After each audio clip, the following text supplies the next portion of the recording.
আসসালামু আলাইকুম ওয়া রাহমাতুল্লাহি ওয়া বারাকাতুহু। বিসমিল্লাহ ওয়াসসালাতু ওয়াসসালামু আলা রাসূলিল্লাহ ওয়া আলা আলিহি ওয়া আসহাবিহি ওয়া মান ওয়ালা, আম্মা বাদ। পৃথিবী বাংলার পক্ষ থেকে আমাদের শ্রোতামণ্ডলীকে জানাই স্বাগতম ও শুভেচ্ছা। আজকে হজের যে বিষয়ে আমরা আলোচনা ইতিপূর্বে আপনাদেরকে শুনিয়ে এসেছি, এ পর্যায়ে আমরা কিন্তু পৌঁছে গিয়েছি তালবিয়া পড়তে পড়তে, লাব্বাইক আল্লাহুম্মা লাব্বাইক, লাব্বাইক লা শারীকা লাক লাব্বাইক, ইন্নাল হামদা ওয়ান নি'মাতা লাকা ওয়াল মুলক লা শারীকা লাক। এ পর্যায়ে আমরা কিন্তু কাবা ঘর পর্যন্ত পৌঁছে গিয়েছি। আমরা আজকে আপনাদের বাকি আলোচনা পূর্ণ করার জন্য স্টুডিওতে আমন্ত্রণ জানিয়েছি। আমার ডানে শেখ হারুন হোসেন, তারপরে রয়েছেন শেখ আমানুল্লাহ মাদানী, এরপরে আমাদের শেখ ইউসুফ আব্দুল মজিদ এবং ডক্টর মুসলিহউদ্দিন, সঙ্গে রয়েছে আমি সাইফুদ্দিন বিলাল। প্রথমে আমরা জানতে চাইব শেখ হারুন হোসেনের কাছে যে এই যে একজন হাজী সাহেব যখন মক্কায় পৌঁছে যাবেন, পৌঁছে এরপরে যে উমরা শুরু করবেন, এই উমরা কিভাবে শুরু করবেন, এই উমরাটার পদ্ধতিটা সংক্ষিপ্তভাবে আমাদেরকে একটু বুঝিয়ে বলবেন। প্রথমেই আপনি যখন উমরা করতে যাবেন তখন আপনি এহরাম তো পরেই নিয়েছেন। জি, যখন আপনি তালবিয়া পড়তে পড়তে কাবায় চলে গেলেন, দোয়া পড়ার পর আপনি যখন মসজিদে প্রবেশ করবেন তখন দেখবেন জামাত হচ্ছে কিনা। জামাত যদি হয় তাহলে জামাতে শরীক হয়ে যাবেন, আর যদি জামাত না হয় তাহলে আপনি তোয়াফ দ্বারাই শুরু করবেন। কেননা তোয়াফই হচ্ছে সলাৎ। এখন তোয়াফ শুরু করতে গেলে প্রথমে যে কাজটি আপনাকে করতে হবে সেটি হলো, পুরুষ হিসাবে আপনার জন্য ইস্তেবা করা সুন্নত। আর ইস্তেবা হচ্ছে এহরামের কাপড়ের যে উপরের অংশটা, সেটা আপনার ডান বগলের নিচ দিয়ে এনে, মানে এই ডান কাঁধটা খালি রেখে এই বাম কাঁধের উপরে ছেড়ে দেওয়া, এটা হলো ইস্তেবা। এটা করবেন আপনার তোয়াফের হালতে। অতঃপর আপনি তোয়াফ শুরু করবেন যে জায়গা থেকে, সেটা হলো হাজারে আসওয়াদ। হাজারে আসওয়াদকে চুম্বন দিয়ে, অথবা চুম্বন দেওয়া সম্ভব না হলে হাত দ্বারা স্পর্শ করে, স্পর্শকৃত হাত চুম্বন দিয়ে, অথবা কোনো কিছু দিয়ে যদি ছুঁইতে পারেন তাহলে ওটা চুম্বন করে, আর যদি ছুঁইতে না পারেন কিছুই সম্ভব তাহলে না হয়। ইশারা করে আপনি আর চুম্বন করার প্রয়োজন নেই। ইশারা করেই আপনি তোয়াফ শুরু করে দেবেন। বিসমিল্লাহি আল্লাহু আকবার বলে যখন আপনি তোয়াফ শুরু করবেন তখন কাবাটা থাকবে আপনার বাম দিকে, এবং বাম দিকে থেকে আপনি ঘুরতে থাকবেন। এই তোয়াফের নির্দিষ্ট কোনো দোয়া হাদিস দ্বারা এমন কোনো সাব্যস্ত নেই, যে কোনো দোয়া করতে পারেন। মনে রাখতে হবে যে প্রথম 3টি চক্করে আপনাকে রমল করা সুন্নত। আর রমল হচ্ছে একটু জুড়ে, একটু জুড়ে ঘন হাঁটা, ঘন পা ঘন ফেলে ঘন জোরে পা জোরে, ফেলে জি। একটু জুড়ে হাঁটা। প্রথম চক্কর ঘুরে ঘুরে যখন আপনি রুকনে ইয়ামানিতে আসবেন, তখন ইয়ামানিকে স্পর্শ না করতে পারলে জি, সেটাকে আর ইশারা করার কোনো প্রয়োজন নেই। নেই। রুকনে ইয়ামানি এবং হাজারে আসওয়াদের মাঝখানের যে জায়গাটা আসবেন, ওই জায়গায় নির্ধারিত দোয়া হলো, রব্বানা আতিনা ফিদ ফিদ দুনিয়া দুনিয়া। হাসানা ওয়া ফিল আখিরাতি হাসানা ওয়া কিনা আযাবান নার। এই দোয়া, এই আয়াতখানা পড়ে আপনি যখন ওই দাগ বরাবর এসে যাবেন, হাজর তখন আসওয়াদ আপনার বরাবর। এক শওত মানে এক চক্কর হয়ে গেল। আবার দ্বিতীয় চক্কর আল্লাহু আকবার বলে দ্বিতীয় চক্কর শুরু করবেন। এইভাবে দ্বিতীয়, তৃতীয়, চতুর্থ, পঞ্চম, ষষ্ঠ, সপ্তম যখন পুরো হবে, তখন ওই হাজারে আসওয়াদের দাগ বরাবর এসে ওখান থেকে আপনি আর হাত উঠায় তাকবীর দিতে হবে না, আপনার পরিপূর্ণ হয়ে গেল। আপনি ওখান থেকে বেরিয়ে চলে যান। তখন আপনি গিয়ে 2 রাকাত সুন্নত নামাজ আপনি আদায় করুন। সেটা মকামে ইব্রাহিমে হলে ভালো, আর যদি সম্ভব না হয় তাহলে হারামের যে কোনো জায়গায় এটা পড়ে নেওয়া জায়েজ, আপনি পড়ে নেবেন। এই ক্ষেত্রে এই 2 রাকাত নামাজ পড়ার সময় প্রথম রাকাতে আপনি সূরাতুল ফাতিহার পরে সূরা আল কাফিরুন, আর দ্বিতীয় রাকাতে সূরাতুল ফাতিহার পরে সূরা আল ইখলাস পড়াটা ভালো, এটা কুল সুন্নত। ইয়া আইয়ুহাল কাফিরুন কুল হুয়াল্লাহু আহাদ। জি জি জি, এই জি, দুটা পড়া। আর যদি তাও না হয়, কোনো অন্য কোনো সূরা দিয়েও যদি পড়ে দেন, তবু তার নামাজ 2 রাকাত হয়ে যাবে। অতঃপর তিনি সম্ভব হলে জমজম পানি পান করবেন।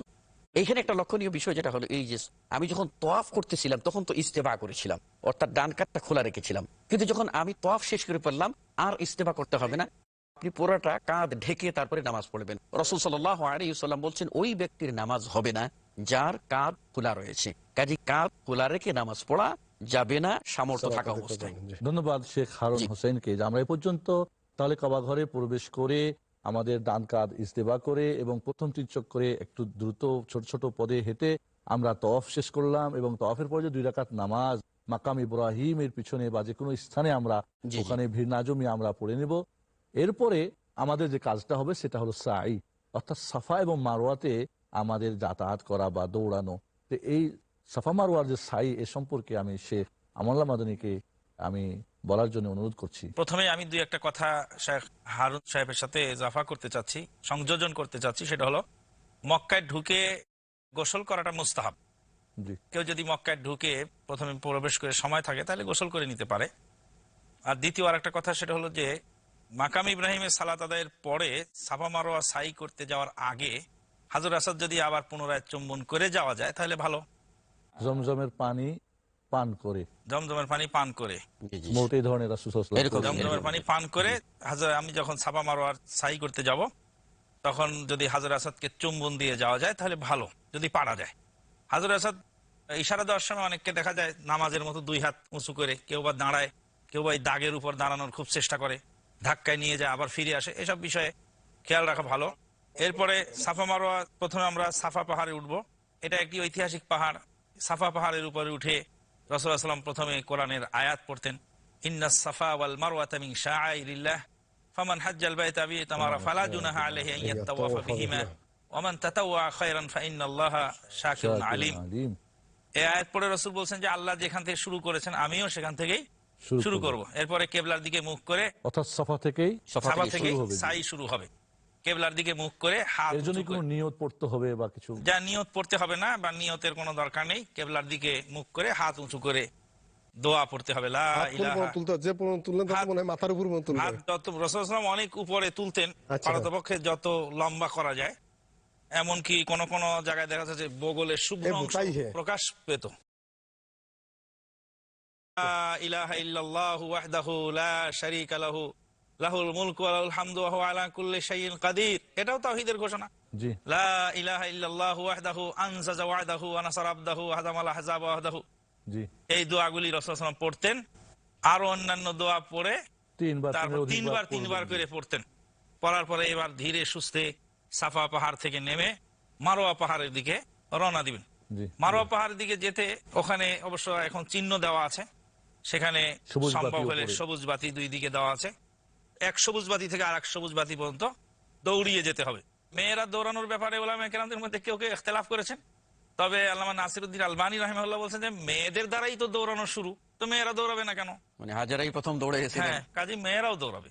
মেয়েদের দৌড়ানো অবশ্য পুরুষের দৌড়ানো চেয়ে আলাদা হবে, অর্থাৎ মেয়েদের গতিটা আগের তুলনায় একটু বাড়তে পারে। তবে একটা জিনিস খেয়াল রাখতে হবে যে আমাদের দেশে অনেক বইতে বিভিন্ন চক্করে বিভিন্ন দোয়া নির্ধারণ করা আছে, কিন্তু আসলে কোরআন সুন্নাতে এইভাবে নাই। কেউ কোরআন তেলাওয়াত করতে পারে, কেউ দোয়া নিজের সুবিধা মতো দোয়া পড়তে পারে। তাহলে এখানে যে কোনো দোয়া কোরআন তেলাওয়াত করতে পারবেন। দোয়া কোরআন তেলাওয়াত। তাহলে যে দৌড়ে যে জায়গাটা পুরুষরা পার হবেন, পার হওয়ার পরে কি করবেন? জি, তবে এখানে একটা জিনিস খুব আমরা মারাত্মকভাবে লক্ষ্য করি, সেটা হলো যে অনেকেই মোবাইল ফোন ওই সময় অন করে রাখে। মোবাইল করছে আর তোয়াফ করছে, সেটা মোবাইল করছে, সাই করছে, এটা তো নেহায়েত অন্যায় কাজ। আমি আল্লাহর ইবাদত করতে এসেও আমি আত্মীয় স্বজনের সাথে যোগাযোগ করব এবং তাদের সাথে গল্প করব, কথা বলবো, অপরের ডিস্টার্ব হবে, এটা অপরের ডিস্টার্ব তো হচ্ছেই। রাসূলুল্লাহ সাল্লাল্লাহু আলাইহি ওয়াসাল্লাম ইরশাদ করেছেন যে তোয়াফ হচ্ছে সালাত, আর সালাতে কথাবার্তা বললে বাতিল হয়ে যায়, সালাত থাকে না। কিন্তু শরীয়তে তোয়াফের মধ্যে প্রয়োজনীয় কথাটাকে বলা জায়েজ করেছে। এবং আমি রসিকতাও করতেছি এবং সেই সমস্ত আপনার মোবাইল ফোনে কথা বলতেছি, এটা তো একান্তই গর্হিত কাজ, বর্জনীয়। ধন্যবাদ। তোয়াফের সময় কিন্তু উযু শর্ত, সাফা মারওয়া সাইর সময় উযু শর্ত নয়। তোয়াফের সময় অবশ্যই উযু করে তোয়াফ করতে হবে। উযু যদি ছুটে যায় তাহলে উযু আবার করে আসতে হবে, করে এসে তোয়াফ করতে হবে। এটা একটা লক্ষণীয় বিষয়। আর একটা বিষয় যে যদি দুই চক্কর দেওয়ার পরে জামাত দাঁড়িয়ে যায়, তখন কাঁধ ঢেকে জামাত পরে নিয়ে আবার কাঁধ করতে হবে। প্রিয় দর্শক ও শ্রোতা মণ্ডলী, ছোট্ট বিরতির পরে আবারও আমরা ফিরে আসবো, ততক্ষণ আপনারা আমাদের সঙ্গে থাকবেন। আসসালামু আলাইকুম ওয়া রাহমাতুল্লাহি ওয়া বারাকাতুহু। ছোট্ট বিরতির পরে আবারও আমরা ফিরে এসেছি। আমরা শেখ আমানুল্লাহ মাদানীর কাছ থেকে শুনতেছিলাম যে কিভাবে আমরা সাই করব। তো তিনি সাইর বর্ণনা দিচ্ছিলেন। এই পর্যায়ে আমরা বাকিটুকুনার কাছ থেকে আমরা শুনবো। এরপরে আমরা আস্তে আস্তে রওনা দিয়ে মারওয়া পাহাড়ের উপরে চড়বো। মারওয়া পাহাড়ের উপর চড়ে অনুরূপ ভাবে যেমন ভাবে সাফা পাহাড়ে আমরা করেছিলাম, ইন্না সাফা ওয়াল মারওয়াতা মিন শাআইরিল্লাহ, আয়াতখানা পড়ার পরে ওই দোয়া যে দুটা ওখানে আমরা পড়লাম, এই দোয়া ছাড়া অন্যান্য আরো দোয়া তিনবার করে পড়ে এবার আমরা সাফা পাহাড়ের দিকে আবার রওনা দিব। তবে আমাদেরকে দুইটা জিনিস এখানে খেয়াল রাখতে হবে। প্রথম কথা যে সাফা থেকে মারওয়াতে আসলাম, এটা এক চক্কর হলো। মারওয়া থেকে আবার সাফায় গেলাম, এবার দ্বিতীয় চক্কর হলো। পুরা ঘুরে আসলে এক চক্কর হবে এ ধারণা রাখা যাবে না।